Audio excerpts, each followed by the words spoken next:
Okay, it looks like we are live. Happy Monday, everyone. I'm just going to go ahead and check, make sure everything is looking good with Facebook. Okay, looks great. All right, so good evening, everyone. I hope you all are having a fantastic day. This evening, I have with me our wonderful and amazing tutor, Irene Williams. I'm going to be asking her a few questions this evening in regards to the tutoring program that she offers with Speech of Cake. All right, Irene. Okay, hi everyone. My name is Irene. I am the in-home tutor for Speech of Cake. I've worked with Speech of Cake since last summer, where I worked in the summer program. And then throughout this school year, I've provided in-home tutoring services to our clients to assist with chiefly language and literacy. Right, okay. So tell me first, how do you make your lesson plans fun and engaging with students? Yeah, so this is the big thing. I don't want my lessons to be a chore. I don't want them to be another hour of school because when kids are excited and engaged, that's when their learning really kicks in. So, generally, just throughout the few lessons, I try to find each kid's spark. To me, each kid has their own spark. One of my children loves to throw dice. I don't know why, they just love throwing dice. So I'll incorporate that into a lot of lessons, a lot of games. We're still doing work, but they don't know it because they're having fun. Um, so I always try to make sure I find their spark and I incorporate that. I do have a routine typically with my lesson so that it's comfortable, they're not too surprised, but I also change it up occasionally so they don't get bored. Um, and then finally, in every lesson, I have like a 5-minute break, sometimes shorter, sometimes longer, depending on the child's needs. And sometimes that is just the highlight of their lesson. I say, what do you want to play? And just let them choose. And it's a great way for us to bond and kind of form a close relationship and have fun at the same time. Yeah, absolutely. So tell me a little bit more. How do you plan your lessons? Right. So typically, I start with the curriculum that I'm basing my lessons off of. With a lot of my literacy clients, I work based on the Orton-Gillingham method. So I look at the curriculum for that. I see where they are, where they need to be. With some of my social skills clients, I'm working with a social thinking method. So I'll go through that. Um, and I'll typically use the curriculum as a base.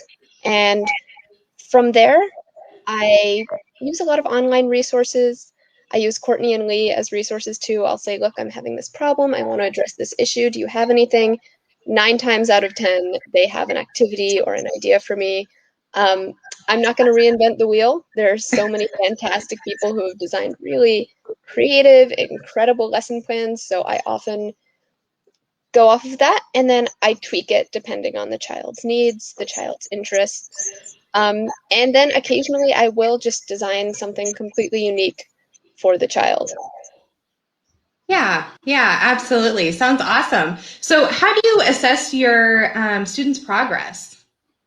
Right, that's a great question. Typically, at the very beginning of the tutoring, I'll do some kind of initial assessment to see what their baseline level is, where they're at. With Orton Gillingham, we have an assessment for naming the letters of the alphabet, recognizing the letters of the alphabet, and then depending on their level, that can go up to words, multisyllabic, monosyllabic. And I'll go based off of that. From that assessment and from talking with the parents, talking with Courtney and Lee, I'll make some goals. And then every couple of months, or if I feel like the child's been making a lot of progress, or if I feel like there's some kind of problem, I'll reassess, typically using that same assessment model. I'll see how we're doing on our way to meeting those goals. If we need to tweak some goals, I can make them more ambitious, less ambitious. And then I always like to double check my intuition, my assessment with how the parent feels. I'll ask them, this is what it looks like we're doing in tutoring. How are they doing in school? How do you feel they've progressed? And use that to both tweak my goals and maybe create new ones. Right, right. Awesome. And guys, I know there's a few people watching here, so if you have any questions, please feel free to put those in the comments and we'll make sure that Irene or I answer those for you. Okay, Irene, so my next question is, how do you prefer to communicate with parents? Right, so I try to keep really open communication, and one thing that's important for me is doing what is best for the parent. Some parents communicate best via email, so we'll talk via email. Some like text, some like WhatsApp. So I always make sure at the beginning of our tutoring process, I'll ask, how can I best communicate with you? What professional boundaries do you have? Who do you like to be communicated with between 9 to 5, or is after hours fine? And typically at the end of every session, if I have time, we'll have like a 5-minute debrief. This is what we worked on. This is how your child did. If there were any behavioral notes, I would make that. And if I ever feel like I need to have a longer conversation with the parent, Speech of Cake does do quarterly meetings. Right. So we do use those to update our parents and to get their input, because I don't like to think of the parent as a rival or anything. I think the parents are my teammates. And together as a team, we can do what's best for their child. I've got some of the tutoring experience, but they are the #1 expert on their child. So I really try to use their expertise and communicate with them, be very transparent, do the best for their child. Absolutely. Awesome. So could you give us an example of what a typical lesson plan might look like? Yeah, so it depends on what skills I'm working on with the child. But a typical literacy lesson plan, I might start with fun activity using some alphabet cards. For example, I have little alphabet cards with like a letter of the alphabet, something that starts with it, and we use those just to go through the alphabet, what sounds the letters make, what the names of the letters are. And I'll put those in a circle and we'll play like musical chairs with them, just Okay. as a fun warm up, a way to get active. After that, we'll do some Orton Gillingham work. We typically work on one letter a week. So we'll learn how to write the letter, both with pencil and with whiteboard. We'll review words that start with that letter, the way that letter sounds. We might color some pictures depending on if they start with that letter. Then sometimes I'll do a craft with that letter. Yeah. Recently I did the letter S, so we made a paper chain snake with S words, which was a lot of fun. And typically after that, I'll do letter sounds or writing. With letter sounds, we might do some kind of game based on the sounds the letters make. We might play bingo, for example. Or with writing, I do a lot of self-made books. I really believe in Fun. kids finding a passion for literacy through expressing themselves. So depending on their interest, I'll have them write little mini books about that. And it doesn't have to be anything high level. It doesn't have to be a novel. Sometimes it's just a picture with a singular word. And that's great for them and it gets them really engaged. So that's a typical 1-hour lesson plan for a literacy student, with like a 5-minute break or two in the middle. Yeah, awesome. That sounds like so much fun. So I know we kind of briefed a little bit on this in the beginning, but could you go back and more of an idea or examples of what skills you are working on with your clients? Right. So I have one client who's mainly working on literacy, that is reading and writing. So that lesson plan I described would be something I'd pretty typically do with her. And she has evolved immensely just from letters to now words. So our lessons have evolved along with that.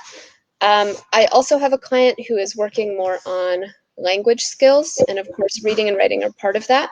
So we do a lot of reading comprehension together, reading stories, talking about them, using strategies for reading stories and understanding the setting, the character, the plot, because that's a really, really important skill for early school. And we also work on some language things, grammar, like how to use the correct pronouns, that kind of thing. And then I have another client who's mainly working on social skills. Sure. So we'll typically review important social skills like how to say hello to somebody appropriately, how to play with your peers, and we'll typically work with those kinds of things. Yeah. But I also like to work with my children's strengths. For example, my child who's working on social skills, he is really good at working on like worksheets and drawing. So sometimes I'll incorporate those things as well, just to keep him encouraged and feel that he's not just struggling all the time. He can show his strengths as well. Right. Awesome. So can you give me an example of something that you might do if a lesson isn't going as planned? Right. This happens a lot, and it can be scary at first, especially if I don't know the child really well. Like, oh no, what am I going to do? But I typically always have backup activities in my binder, things I think they'll enjoy, things I think they're working on. I cannot vouch enough for just backup worksheets, backup coloring. A lot of my kids love coloring. Or sometimes I'll take an activity and beforehand I'll plan to be able to move it up a level or down a level. If a child is really struggling with an activity, I'll move it down a level. Instead of working on words, we'll work on letters. If a child is finding it boring, really succeeding, not struggling at all, maybe I'll move it up a level. Rather than one-syllable words, we'll start working on two-syllable words. So I always try to keep those up one, down one levels in mind when I plan my lessons. Right. Awesome. Okay. So one more question, guys, and then we will do a little bit of a Q&A session. If you guys have questions for Irene and I, we will leave you guys and you guys can ask your questions in the chat. So Irene, where do you conduct your lessons? And I know some of our students, they're still virtual as far as school goes. Do you help if they're still doing virtual school? Yes. So I have a few one-on-one tutoring clients, and typically I conduct those lessons in home. And those are the main ones I've been talking about. So I go to their homes and I help them with their language, their literacy, supplementing their schooling. But I am also currently working with a micropod of students who are all doing virtual school. And it's a bit complicated to explain. It's a very unique COVID kind of thing, where they're all together, they're on their laptops with their virtual teacher, and I am there in person as the teacher's assistant in a way. Sure, yeah. So what I do is I keep them focused on class. I make sure their tech is working. These kids are incredibly proficient with laptops, but you and I both know tech issues Yes. are a big thing in COVID. And then in between class, I get them moving, I get them energized because, as we all know, sitting at a desk for an hour is really, really difficult for people of all ages, and especially the first graders I'm working with. So yes, Sure. most of my lessons are in home, and I do conduct one series of lessons at the Speech of Cake schoolroom. Okay, awesome. All right, so we will go ahead and do a quick Q&A session. If you guys have any questions for Irene or I, just go ahead and throw those in the chat.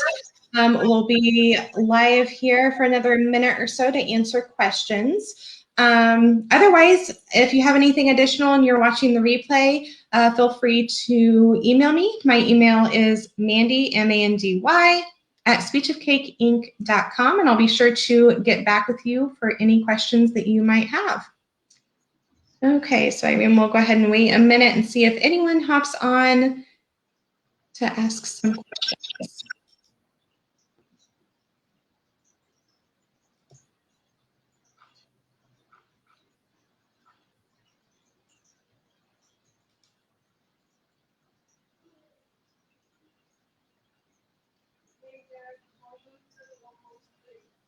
Okay, so it looks like we don't have any questions at this time, so we'll go ahead and end the broadcast. All right, well, thank you so much again, Irene, for chatting with me, and we will look forward to our next Facebook Live in April. Everyone have a good night. Thank you. Good night, everyone. Bye.